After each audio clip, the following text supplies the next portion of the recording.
Today we're going to take a look at equations. So I'm calling this equations day one because we're going to spend a couple of days on solving equations in particular. And then we'll deal with a lot more equations as the semester continues. So this is sort of like a very introductory level portion of what we're doing with equations as it continues through the semester. So kind of to start with, solving equations is built around the idea of inverse operations. That is to say, we want to undo all operations until we have the variable alone on one side of the equation.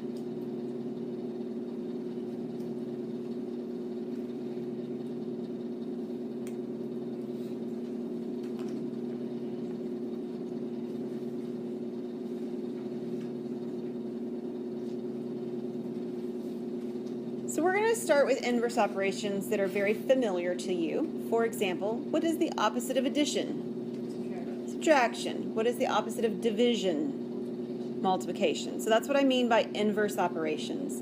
Operations that undo one another. If I multiply by 5 and then I divide by 5, I've undone the multiplication. Okay? Now, we will extend eventually into far more kinds of operations as the semester goes, but for right now, we're talking the basic 4 operations: addition, subtraction, multiplication, division. Now, as we work with equations, we will work with positive numbers and negative numbers and fractions and decimals, all these different types of numbers that we've discussed already, and deal with how to combine them the ways we've discussed inside of equations and solving them.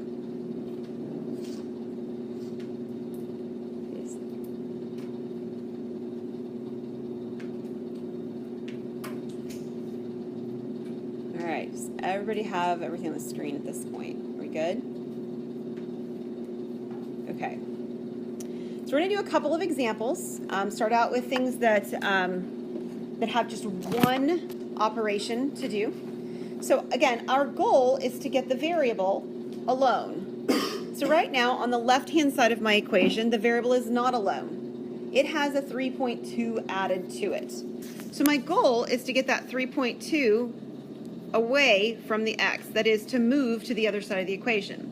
Right now, that 3.2 is being added to the x. So what would the inverse operation of adding 3.2 be? Exactly, subtracting 3.2. There's lots of ways to write that. I'm going to do it the way that I feel like seems maybe the most straightforward to me. I like writing this kind of old school, like you very first learned addition and subtraction in first grade, pre-K, kindergarten, wherever that first was, so that it looks like it lines up. And then when the things add together, in this case, our goal is that these two add together to 0. So do they add together to 0? Yes. Yes. So since they add together to 0, the only thing remaining on the left-hand side is x. Okay?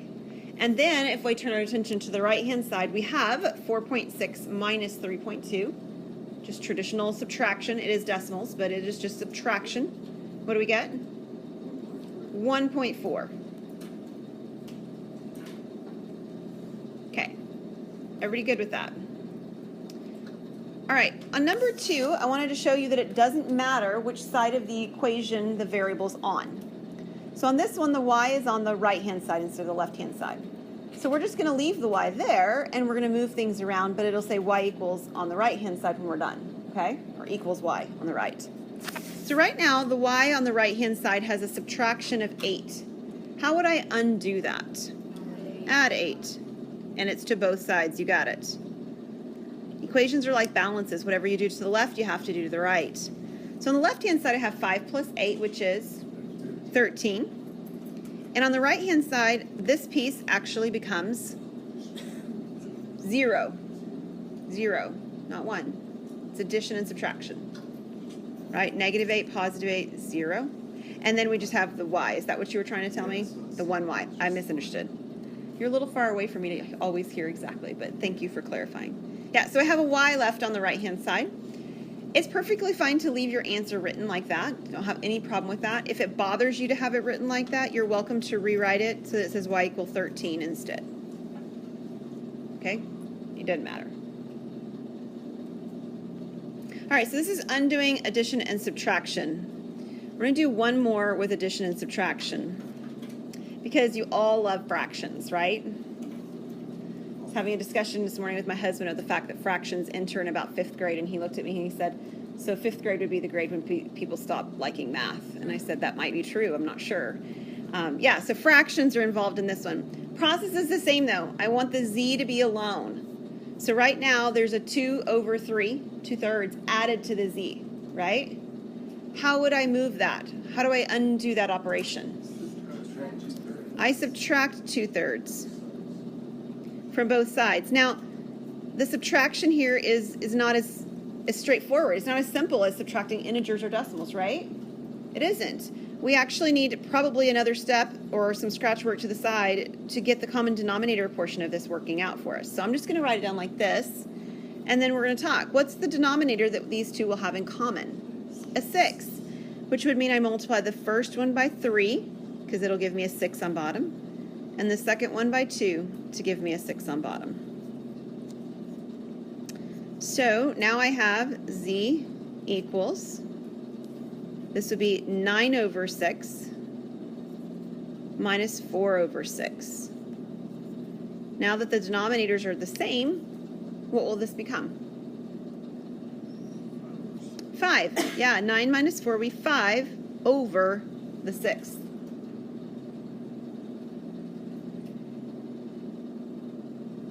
It's not really any different. It's just that subtraction of decimals, addition of decimals is easier than, say, subtraction and addition of fractions. There's a little bit more involved in the actual numbers process. Okay, take a look at number 4. How is number 4 different than 1 through 3? There is multiplication. Do you guys see that? Now, it doesn't actually show it, right? It doesn't say 4 times u. And in fact, it's kind of unfriendly to use that particular type of multiplication symbol because we've got x's now involved. You could see a dot. That would be okay. But what is understood, oh, there was a u there, not an x, u. But what is understood is that if you put the number and the variable right beside each other, that multiplication is what's present, right? Okay, so 4u means 4 times u. So if I'm going to undo multiplication, how would I undo that? By division, right? So I'm going to divide both sides by 4. Now, if it works out to giving you a decimal that stops, it's called a terminating decimal, you can turn it into decimal form. On this one, it's pretty nice to just deal with it as it is and not worry about it in decimal form because it simplifies very nicely in fractional form. What do 18 and 4 have in common? 2. So if I divide each one by 2, I would get 9 over 2, right? And I'd be done. You don't need any mixed numbers, none of that going on. If you, I will accept a decimal as long as it's a terminating decimal. So for example, Alyssa, on this one, if it's a decimal, you would be getting 4.5, which is totally cool. But if as a decimal, you started out with the fraction 2 over 3, and you told me that the answer was 0.6, or 0.6 repeating, we're not going to deal with repeating stuff. So I don't want to deal with it in general, but if it stops, it's fine. Okay, so this one is okay. This one's not okay. We don't want to put repeating decimal kind of answers, okay? Okay, let's try one more. 2 more, sorry. How are the x and the 7 operating on the left? It's division. So what's the opposite of division? It's multiplication. So right now it's being divided by 7. So our inverse operation would be to multiply by 7. Now on the left-hand side, the whole point is that it becomes 1, right? I have times 7 divided by 7. All I'm left with is an x. What do I get on the right-hand side? 28, exactly.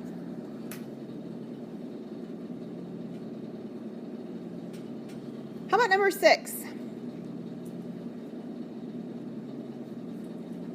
What operation do you see on number 6? Multiplication. It's a negative, though. That's okay, right? Didn't hurt anything. But it is a negative that we're multiplying by. So how would I undo multiplication? Dividing. I would divide, and it would be by a negative 2. Again, on the left-hand side, I'm left with x, and what is 3.8 divided by negative 2? Right, it's negative 1.9. Okay, so we can work with positives, we can work with negatives, we can work with fractions, we can work with decimals, whole numbers, integers, the whole gamut. We've got it all, right?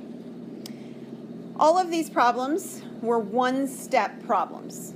You had to do one thing, either add or subtract or multiply or divide, problems over. But not all problems do that. Yes, Alexandra? That confuses me because if I were to see that on the homework, I would have assumed I would add the 2. Okay. Because it's a negative. The 2 is a negative, but the 2 is not subtracted from x. So we're just focusing on the one, the main. Like this is what you would see if they were being subtracted. Okay. These aren't being subtracted because they're right next to each other. They don't have a sign in between them. That's the difference. Okay? Any other questions about these steps before we move to a little bit more in-depth problems? Okay. So all of those were one-step equations, one step to solving. But there are also multi-step equations that we're going to take a look at. In particular, we're going to look at two-step equations next.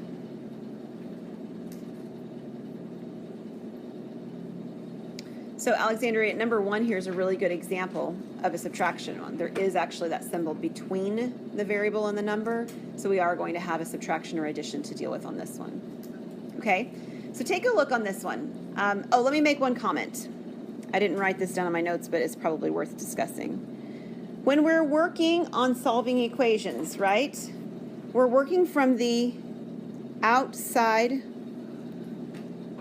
in. So we start on the outside, the things that's furthest away from the variable, and we work our way in toward the variable, okay?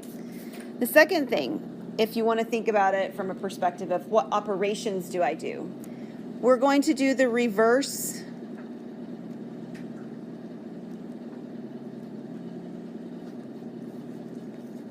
of PEMDAS. So our addition and subtraction is going to come before our multiplication and division. It goes backwards because we're undoing things, right? Solving equations is an undoing process. So it undoes or reverses the order of operations to do that. So if I look at the first problem, which part am I going to deal with first? The fact that the x is negative, right? It has a subtraction sign there.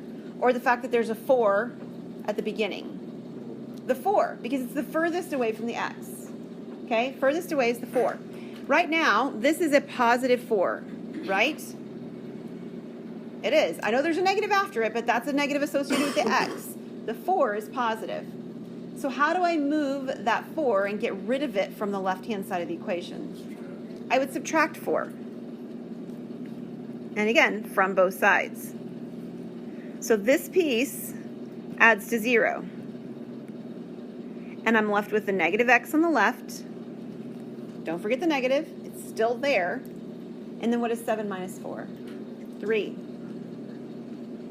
Okay, now whenever you're dealing with a just negative times a variable, you can think of it in one of two ways.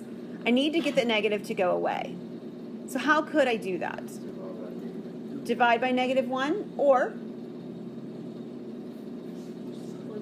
you could just flip the signs, or you could multiply by -1, right? Because 1's that nice number. It doesn't change anything. It's the sign that's changing everything. So I heard you guys say divide by -1 first, so I'll start with that one as my option. So I'm left with x on the left. What will happen on the right? I get a -3. You got it. Okay, 2 steps. The first step involved addition or subtraction. The second step involved the multiplication or the division. All right, problem number 2. I've got a 6x plus 2. Where will I start?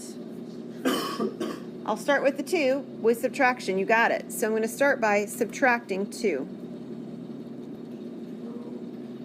Okay, so this piece goes to 0, right? 6x on the left, and Josh is telling me you have 12 on the right. Does that look good to everyone? Yep. Awesome. Now what? Right. Divide both sides by 6. So I'm going to get x on the left, and then 12 divided by 6 is 2.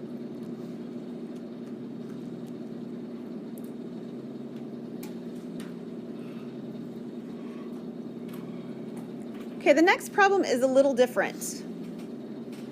What makes this particular problem different? There's some parentheses, right? So there's two different ways we can do the problem. I already heard somebody say distribute, so I'll do that way first. So one way to do the problem, sort of a beginning step, would be to distribute the 3 through. So if I do that, I would have 3w minus 21 equals 18. Is everybody good with that step? Once I've done that, the problem looks just like the last two I did. What would I do next? Add 21, very good. It's a negative, so now I'm going to add. So this on the left becomes 0. So my 3w is here. What remains on the right? 39. And then what would we do? Divide by 3 to give me w, whoops, too many, equals 13. You got it. Okay, so that's sort of the most intuitive approach to doing that problem. There is a way to do this problem that's actually a little bit quicker, and I want to show it to you. If you like it, great, use it. If you feel like it's confusing or if you don't like it, don't use it. Doesn't matter to me at all. So let me show you one more option here. Do you remember one of the steps that I told you early on said that you can work from the outside in? Like that's one way to approach it? Well, if you think about from the outside in, what is on the most outside of the left-hand side? The 3, right? It is. I can actually start, if I want to, by dividing by 3. Now when I do that, these 3's reduce to the value 1. That leaves me with a w minus 7 on the left. And what is 18 divided by 3? 6. And then what would I have to still do? Add my 7. So these again would add to 0. So I'd be left with w on the left, and I would end up with 13 on the right. Okay? If you like it, use it. If you don't like it, use the other one. Both methods work just fine. Okay, last problem. I didn't get all of my stuff typed in here apparently. One of the things that this homework set shows is that if you've got two variables, z equals 4y like this one, and they tell you what one of them is, you can find what the other one would be. For example, if they tell you also here that y equals 7, so that's what should have been on the slide to start with. I didn't get that typed in. Okay, so the problem starts out telling you z equals 4y and y equals 7, both things at the same time. Two pieces of information. So if I know that z equals 4y and I know that y equals 7, can I find out what z is equal to? Yes. What would I do? Yeah, I would substitute in the 7 for the y. So I would end up with z equals 4 times 7, which would give me 28, right? Likewise, had the problem started out, I'll just create another one like this, and they told me what the z value equals, like let's say that z equals 35. I could use this information and I could figure out what x is, right? The substitution would happen the other direction. It would go like that. The 35 would replace where the z is, so I would have 35 equals 5x. And then what would I do to figure out what x is? Divide by 5. And then I would find that x is equal, in this case, to 7. Okay? Any questions on that? All right.